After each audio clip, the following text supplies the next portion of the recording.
Kaum Esseni adalah orang-orang Yahudi secara lahiriah, dan sepertinya memiliki suatu kasih sayang yang lebih besar untuk satu terhadap yang lainnya, dibandingkan sekte-sekte yang lainnya yang ada. Orang-orang Esseni ini menolak kesenangan semacam suatu kejahatan, namun menghormati untuk menahan hawa nafsu dan penaklukan atas nafsu kita sebagai kebajikan. Mereka mengabaikan ikatan perkawinan, namun tidak menolak sepenuhnya kelayakan dari pernikahan. Dan keberlangsungan umat manusia berlanjut dengan jalan itu. Orang-orang ini memandang rendah kekayaan dan begitu sangat komunikatif. Sedemikian rupa di mana di antara mereka semua tidak terdapat penampilan kemiskinan ataupun kelebihan akan kekayaan. Tidak juga terdapat seorang pun ditemukan di antara mereka yang memiliki lebih dibandingkan yang lainnya. Mereka berpikir di mana minyak adalah suatu pencemaran. Untuk di mana mereka berpikir menjadi berkeringat adalah suatu hal yang baik. Tidak juga mereka mengizinkan pergantian pakaian atau sepatu hingga sobek terlebih dahulu atau usang oleh waktu. Sebagaimana untuk kesalehan mereka tertuju kepada Tuhan, hal ini sangat luar biasa. Sebelum matahari terbit, mereka tidak berbicara sepatah kata pun mengenai perihal yang najis atau kotor. Namun nyata-nyata memanjatkan doa-doa yang mereka telah terima dari nenek moyang mereka. Semacam bila mereka membuat suatu permohonan untuk terbitnya matahari ini. Mereka terkenal akan ketaatan dan duta-duta akan perdamaian. Apapun juga yang mereka katakan adalah lebih kuat daripada sebuah sumpah. Mereka mengatakan, di mana ia yang tidak dapat dipercaya kecuali bersumpah dengan nama Tuhan adalah orang yang telah terhukum. Ketika John yang juga disebut Hyrcanus memerintah bangsa Yahudi sekitar tahun 134 sebelum Masehi hingga tahun 104 sebelum Masehi, Hyrcanus yang adalah seorang murid dari kaum Farisi dan membawa bangsa itu kepada negeri yang makmur, namun kesuksesannya membuat orang-orang Yahudi menjadi iri kepada Hyrcanus. Dia sendirilah yang memiliki 3 hal yang paling diinginkan di dunia, yakni pemerintahan akan bangsanya, dan imamat tinggi, dan hadiah ramalan. Untuk Tuhan berbicara kepadanya, sedemikian rupa di mana ia melihat dan meramalkan, kedua putra tertuanya tidak akan meneruskan kepala pemerintahan. Sekarang ketika Hyrcanus wafat, sang putra tertua Aristobulus menaruh suatu mahkota di atas kepalanya. 481 tahun 3 bulan setelah orang-orang tersebut telah dibebaskan dari perbudakan Babilonia dan kembali ke negeri mereka sendiri. Aristobulus ini menyayangi saudaranya yang berikutnya Antigonus dan memperlakukannya sama dengan dirinya. Ia juga memasukkan ibunya ke dalam penjara karena ibunya mensengketakan pemerintahan tersebut dengannya. Di mana Hyrcanus telah meninggalkan ibunya menjadi nyonya ataupun pemilik dari semuanya. Ketika Aristobulus jatuh sakit dan Antigonus suatu waktu kembali dari bala tentara bersama prajuritnya di sekelilingnya di dalam jubah perang mereka, ke kuil tersebut guna memanjatkan banyak doa-doa untuk kesembuhan saudaranya.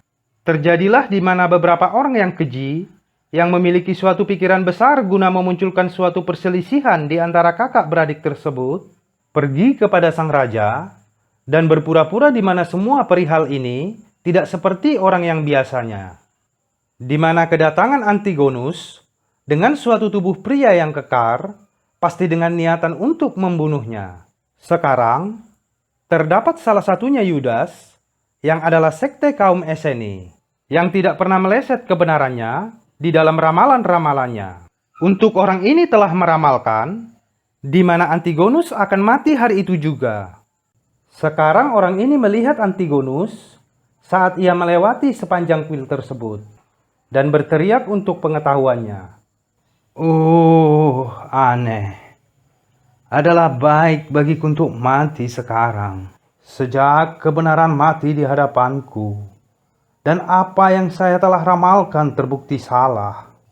Untuk Antigonus ini di hari ini hidup, yang seharusnya mati di hari ini. Dan tempat di mana ia seharusnya dibunuh, sesuai dengan titah yang fatal itu, adalah Stratos Tower. yang jaraknya 600 furlong dari tempat ini. Dan 4 jam dari hari ini segera berakhir. Yang intinya waktu memberikan prediksi yang mustahil untuk dipenuhi. Dan ketika sang orang tua telah mengatakan ini, ia murung di dalam pikirannya. Namun tidak lama kemudian, datang berita di mana Antigonus terbunuh dalam suatu tempat, yang tempat itu sendiri juga disebut Stratos Tower. Antigonus terbunuh oleh rancangan jahat sang ratu, dan mereka yang bergabung bersama dengannya. Untuk Aristobulus sendiri wafat ketika ia telah memerintah tidak lebih dari 1 tahun.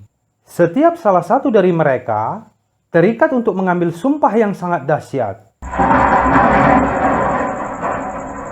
Di mana di tempat yang pertama, ia akan melatih kesalehannya terhadap Tuhan. Kemudian, di mana ia akan memperhatikan keadilan terhadap manusia. Dan di mana ia tidak akan menyakiti seorang pun, baik oleh dirinya sendiri atau oleh perintah dari yang lainnya. Di mana ia akan selalu membenci kejahatan dan menjadi bantuan terhadap yang adil. Di mana ia akan menunjukkan kesetiaan pada semua orang, dan khususnya bagi mereka yang di dalam kekuasaan, karena tidak seorang pun mengisi pemerintahan tanpa bantuan Tuhan. Bahkan adalah layak di sini, guna menjelaskan alasan mengapa Herodes menghormati kaum Esseni sedemikian rupa. Sekarang terdapat salah satu dari kaum Esseni ini, yang namanya adalah Manahem, yang memiliki pengetahuan yang akan datang mengenai peristiwa-peristiwa di masa depan yang diberikan kepadanya, juga oleh Tuhan. Suatu waktu orang ini melihat Herodes ketika ia masih seorang anak kecil yang pergi ke sekolah dan menghormatinya sebagai raja bangsa Yahudi. Manahem tersenyum pada dirinya sendiri dan menepuk punggungnya dengan tangannya dan berkata, "Bagaimanapun keadaannya, engkau akan menjadi raja dan akan memulai pemerintahanmu dengan bahagia karena Tuhan menganggapmu layak untuk itu. Dan sungguh ini akan menjadi alasan terbaik bagimu, di mana engkau mencintai keadilan dan kesalehan kepada Tuhan dan pengampunan terhadap wargamu. Namun saya mengetahui bagaimana keseluruhan dirimu akan terjadi dan mengisi suatu reputasi yang abadi, tetapi akan melupakan kesalehan dan kebenaran. Dan kejahatan-kejahatan ini tidak akan tersembunyi dari Tuhan pada akhir kehidupanmu."